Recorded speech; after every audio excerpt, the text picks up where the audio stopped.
Assalamualaikum warahmatullahi wabarakatuh. Selamat pagi dan semangat pagi anak-anak hebat Indonesia. Berjumpa lagi di kelas 3, tema 5 cuaca, subtema 2 perubahan cuaca, pembelajaran 5 bersama Ibu Sri Eka Handayani.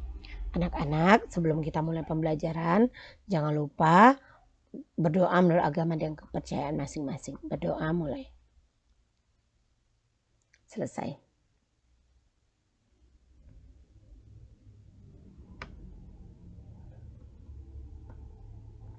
Tujuan pembelajaran kita hari ini adalah 1. Meringkas informasi dari teks perubahan cuaca. 2. Manfaat kerjasama dalam keberagaman. 3. Membandingkan dua pecahan yang penyebutnya sama. Meringkas informasi dari teks tentang perubahan cuaca.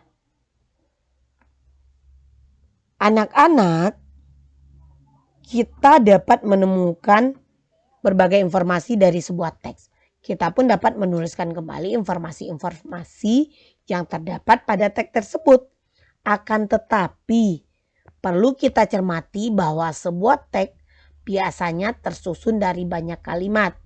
Untuk menyingkat isi teks, kita dapat meringkasnya. Meskipun singkat, ringkasan tetap tersusun dalam kalimat yang efektif. Ingat kembali hal yang perlu diperhatikan saat membuat kalimat efektif. Musim kemarau. Musim kemarau atau musim kering adalah musim di daerah tropis yang dipengaruhi oleh sistem muson.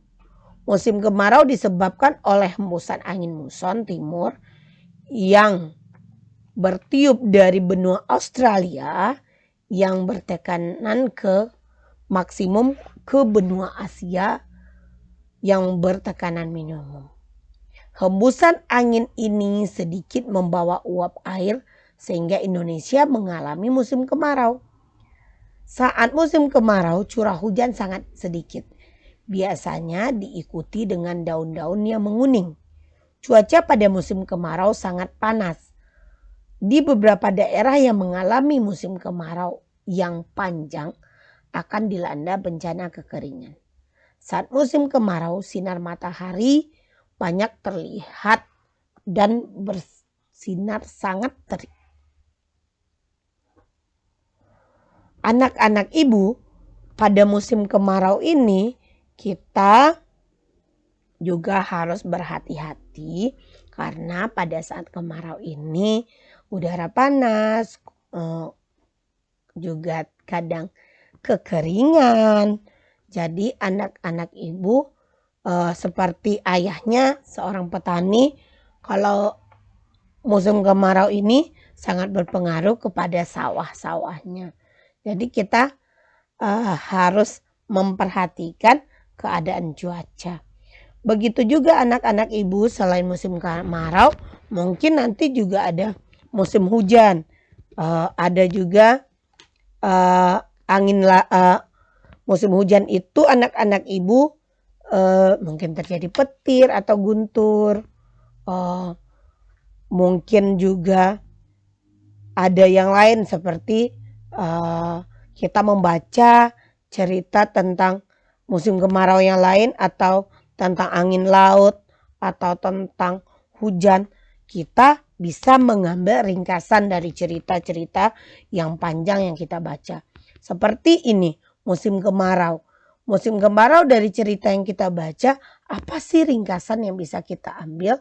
Kita tahu musim kemarau ini disebabkan oleh hembusan angin muson timur yang bertiup dari benua Australia yang bertekanan maksimum ke benua Asia yang bertekanan minimum. Jadi angin itu membawa uap air sehingga terjadilah musim kemarau. Saat musim kemarau, curah hujan sedikit, bisa daun-daun menguning atau bisa tanah retak-retak. Kita dapat menyimpulkan dari cerita yang kita baca, kita ringkas dan kita tulis kembali. Begitu juga mungkin cerita lain nanti tidak hanya musim kemarau seperti Bu Sri, seperti angin laut.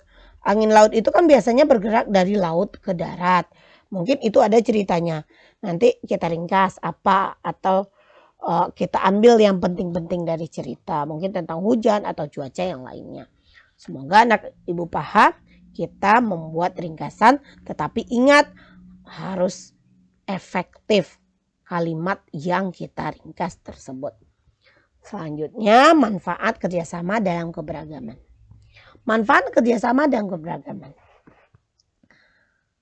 Sikap bersatu saat bekerja sama merupakan sikap yang sesuai dengan pengamalan sila Persatuan Indonesia, yaitunya sila ketiga. Selain itu, sikap kerjasama sejalan dengan kepribadian bangsa Indonesia yang menjunjung tinggi kekeluargaan. Indonesia merupakan negara yang memiliki banyak keberagaman. Untuk dapat memperoleh manfaat dari keberagaman tersebut, dibutuhkan sikap bersatu. Jadi anak-anak kita harus bersatu dalam keberagaman. Seperti ini, kita membersihkan kelas, ada yang menghapus papan tulis, ada yang mengepel, ada mau hapus ini papan mading ya, ada membersihkan sampah dan lain-lain. Kita harus bekerja sama. Dalam kerjasama itu akan membutuhkan sikap persatuan. Berikut ini manfaat bersatu dalam keberagaman. Satu, terciptanya kehidupan yang rukun. Jadi kalau kita bekerja sama, kita akan hidup rukun. Melatih diri untuk dapat menghargai perbedaan. Kalau kita bekerja sama, kita akan menghargai perbedaan. Karena mungkin ada berbeda dalam segi suku, agama, adat istiadat, dan lain-lain. Melatih diri untuk berpendapat dengan cara yang baik dan menghargai pendapat orang lain. Kalau kita sudah bersatu dalam keberagaman, kita akan melatih diri kita untuk menghargai atau bertoleransi dengan pendapat-pendapat orang lain. Selanjutnya, meningkatkan pengetahuan dan kemampuan dan sebagai hasil interaksi dari bekerja sama. Dengan bekerja sama itu kita akan lebih banyak tahu dengan interaksi-interaksi yang kita lakukan. Selanjutnya, membuat pekerjaan yang lebih mudah dan cepat selesai. Kalau kita sendiri mungkin pekerjaan akan lama selesai. Kalau kita bersama akan lebih ringan dan mudah. Selanjutnya, meningkatkan semangat persatuan. Kalau kita bekerja sama, kita akan lebih bersemangat, kita akan bersatu, kita akan bertoleransi. Anak-anak ibu, kalau untuk membandingkan dua pecahan penyebut yang sama, kemarin kita udah belajar. Sekarang bagaimana lagi ya? Nah, kita lihat. Membandingkan dua pecahan berpenyebut sama. Kalian sudah mempelajari cara membandingkan pecahan dengan penyebut sama. Ingat kembali, perhatikan gambar di samping. Mula-mula ada 8 potong kue. Lani mengambil 2 potong kue. Berarti Lani mengambil 2/8. Karena dia ada 8 potong. Diambil sama Lani 2/8. Fitri mengambil 3 potong kue, berarti 3/8. Siapakah yang mengambil lebih besar? Anak-anak ibu bisa melihat gambar ini. Ini ada pecahan 8/8. Fitri mengambil 3/8, Lani 2/8. Berdasarkan gambar, Fitri mengambil kue lebih besar daripada Lani. 1, 2, 3 ini. Si Lani cuma 2. Jadi 3/8 lebih besar dari 2/8. Dapat ditulis 3/8 besar dari 2/8. Karena bilangan 3 lebih besar daripada 2. Pecahan berpenyebut sama dapat dibandingkan dengan cara membandingkan angka pembilangnya. Semakin besar pembilang maka semakin besar nilai pecahan. Anak-anak ibu ingat yang penyebut itu bagian bawah. Ini kita sudah melihat penyebutnya sama, yaitunya 8 dengan 8. Kita tinggal membandingkan pembilang.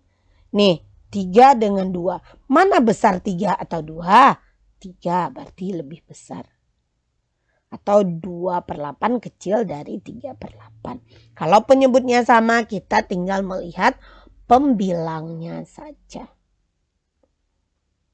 Terima kasih, semoga anak-anak ibu paham. Jangan lupa subscribe, like, share.